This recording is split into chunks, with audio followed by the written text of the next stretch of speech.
Assalamualaikum warahmatullahi wabarakatuh. Alhamdulillahi rabbil alamin. Wabihi nasta'inu ala umurid dunya waddin.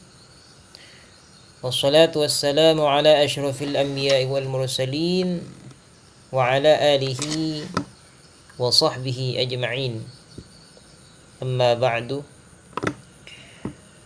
Pertama-tama, marilah kita panjatkan puja dan puji syukur kita atas kehadirat Allah Subhanahu wa ta'ala, yang mana Allah Subhanahu wa ta'ala telah memberikan kesempatan nikmat sehat berupa nikmat sehat pada kesempatan kali ini, sehingga kita semua dengan nikmat yang diberikan oleh Allah Subhanahu wa taala kepada kita semua dapat kita manfaatkan untuk beribadah kepada Allah Subhanahu wa taala, meningkatkan ketakwaan kita kepada Allah Subhanahu wa taala.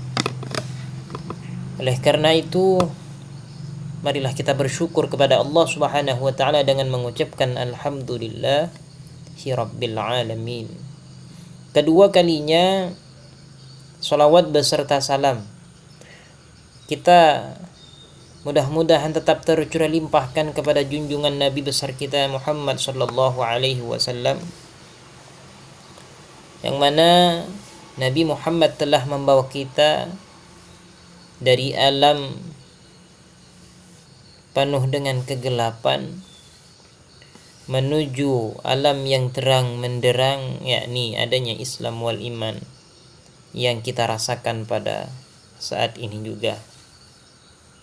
Hadirin yang dirahmati Allah Subhanahu wa taala yang terhormat, tak lupa pula yang kami hormati, yang saya hormati dan saya ta'zimi kepada dosen pengampu kita Bapak Miskari Ahmad. Mudah-mudahan dalam lindungan Allah Subhanahu wa taala, dan tak lupa pula kepada teman-teman sekalian yang saya cintai karena Allah Subhanahu wa taala. Oleh karena itu, pada kesempatan kali ini saya akan menjelaskan sedikit tentang beberapa yang berkaitan tentang fikih keseharian kita. Banyak sekali yang kita tidak ketahui tentang soal fikih ini. Mudah-mudahan yang dapat saya sampaikan nantinya akan bermanfaat bagi teman-teman sekalian.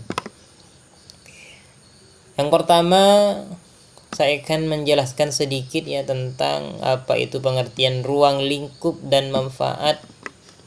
Ruang lingkup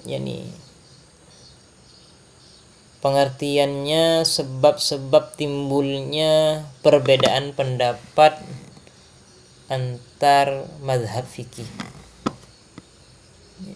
Pengertian dari perbandingan mazhab itu bahwa menurut bahasa Arab, mazhab berasal dari sighah, masdarnya, masdar mimnya kata sifat, dan isim makan kata yang menunjukkan keterangan tempat dari akar kata fi'il, madi, zahabah yang bermakna pergi. Jadi mazhab itu secara bahasa artinya tempat pergi, yaitu jalan, at-tariq, jalan, tariq, jalan ya. Itu adalah menurut bahasa tentang mazhab, pergi. Mazhab itu dari yang satu, kedua, ketiga, keempat gitu. Itu perbandingannya itu ada saling berkomunikasi, saling berkesinambungan. Ya, itu perbandingan mazhab itu pergi, jalan, petunjuk gitu loh, sirat. Nah, ruang lingkup pembahasan perbandingan mazhab ini, yang pertama tentang hukum-hukum amaliyah dan dalil-dalil yang dijadikan dasar oleh para mujtahid, baik dari Al-Quran maupun Sunnah, atau dalil-dalil lain yang diakui oleh syara'. Hukum-hukum yang berlaku di negara tempat muqarin, hidup, baik hukum nasional atau positif maupun hukum internasional. Manfaat perbandingan mazhab, ya.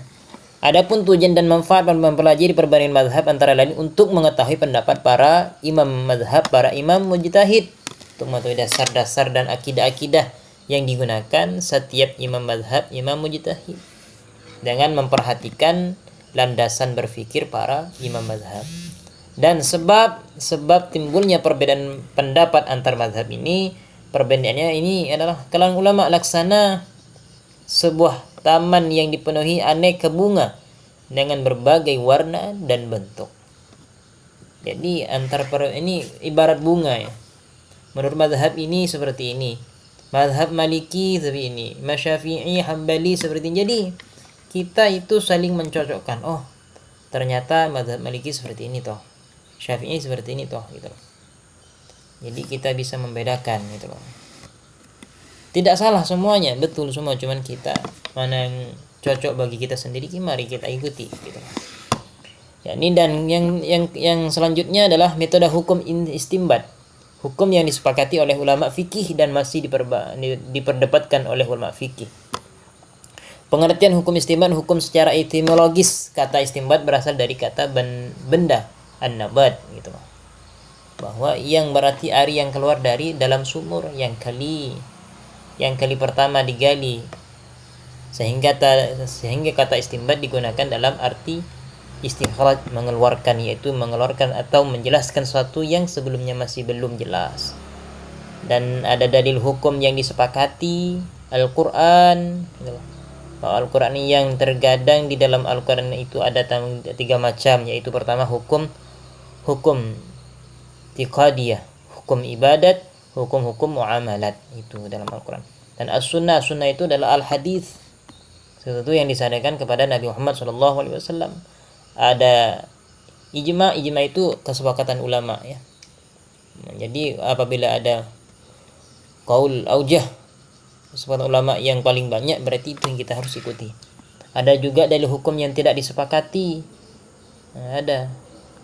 Dan selanjutnya adalah karakteristik metode istimbat hukum di lingkungan mazhab Hanafi. Jadi karakteristik fikih Abu Hanifah ini adalah dikenal sebagai ulama ahli ra'yi, meskipun beliau pernah bermukim di Mekah dan mempelajari hadis-hadis Nabi serta ilmu-ilmu lain daripada tokoh yang beliau jumpai. Akan tetapi pengalaman yang beliau peroleh dari sekitar Kufah digunakan untuk memperkaya koleksi hadis-hadisnya, sementara metodologi kajian fikihnya mencerminkan ahli-ahli ra'yi, itu seperti itu. Juga ada metode istimbat hukum mazhab Hanafi. Secara dasarnya metode istimbat hukum bagi mazhab Hanafi ini adalah dapat dipahami dari ungkapan pendirinya sendiri. Imam Abu Hanifah berkata, saya mengambil dari kitabullah jika ada, jika tidak saya temukan, saya mengambil dari sunnah dan asar dari Rasulullah SAW yang sahih, dan saya yakini kebenarannya jika tidak saya temukan di dalam kitabullah dan sunnah Rasulullah SAW. Itu. Perkataan sahabat qiyas, ihtisan dari ada Al-Quran, As-Sunnah, ijma para sahabat qiyas, istihsan, uruf, adat. Ada juga karakteristik selanjutnya, karakteristik metode istimbat hukum di lingkup mazhab Syafi'i, bahwa pengertian istimbat dalam lingkup mazhab Syafi'i ini secara bahasa katanya istimbat berasal dari bahasa Arab, yaitu istambitu istimbaton, yang berarti mengeluarkan, melahirkan, menggali dan lainnya.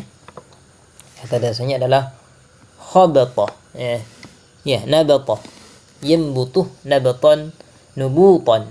Al-ma'u yang berarti air. Dalam air ini yakni air ya, terbit keluar dari tanah. Ada juga sumber hukum istimbat mazhab Syafi'i. Secara sederhana dalil hukumnya digunakan Imam Syafi'i dalam istimbat hukum antara lain Al-Quran, As-Sunnah, ijma, menggunakan al-qiyas dan at-takhyir bila menghadapi ikhtilaf. Ada nas, Al-Quran, Sunnah, ijma, pendapat ulama, sahabat, qiyas, istidlal, kaum qadim dan kaum jadid. Contoh keputusan istimbat mazhab Syafi'i itu adalah. Yang ada juga selanjutnya karakteristik metode istimbat hukum di lingkungan mazhab Hambali. Pengertian istinbat secara bahasa berasal dari bahasa Arab yaitu istinbathah. Ada pengertian madhab menurut bahasa berasal dari sighah masdar mimnya ya, yang menunjukkan tempat yang diambil dari fi'il madi. Banyak sekali madhab ya. Istinbat ini ada sumber-sumber istinbat madhab Hambali, ada juga karakteristik sistem istinbat madhab Imam Ibnu Hambali. Dasar-dasarnya ada, yakni Hambali dasar-dasarnya yakni mengikuti al-hadis, Al-Quran, fatwa sahabat, pendapat sebagai sahabat, yaitu mengambil pendapat yang lebih dekat kepada Al-Quran. Itu baru diambil oleh mazhab Syafi'i. Jadi jika tidak ada jauh berkesinambungannya kepada Al-Quran, itu tidak diambil oleh mazhab itu Imam Hambali, seperti itu.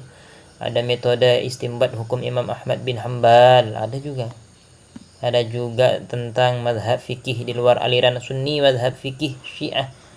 Itu ada latar belakang munculnya aliran Syiah. Kalau kita jelaskan secara rinci ini gampang sekali ya.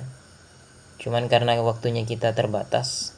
Ada tokoh-tokoh dalam aliran Syiah juga ada. Ada sekte-sekte dari ajaran Syiah. Banyak sekali. Mungkin lebih jelasnya kita nanti akan mempelajarinya. Cukup sampai di sini yang saya dapat jelaskan, mudah-mudahan bermanfaat lah. Meskipun tidak secara terperinci, tidak secara jelas kami jelaskan. Kurang lebihnya saya mohon maaf. Apabila ada kata-kata yang salah, itu datangnya dari saya pribadi, dan yang benar itu dari Allah Subhanahu wa taala. Saya akhiri, wabillahi taufiq wal hidayah. Assalamualaikum warahmatullahi wabarakatuh.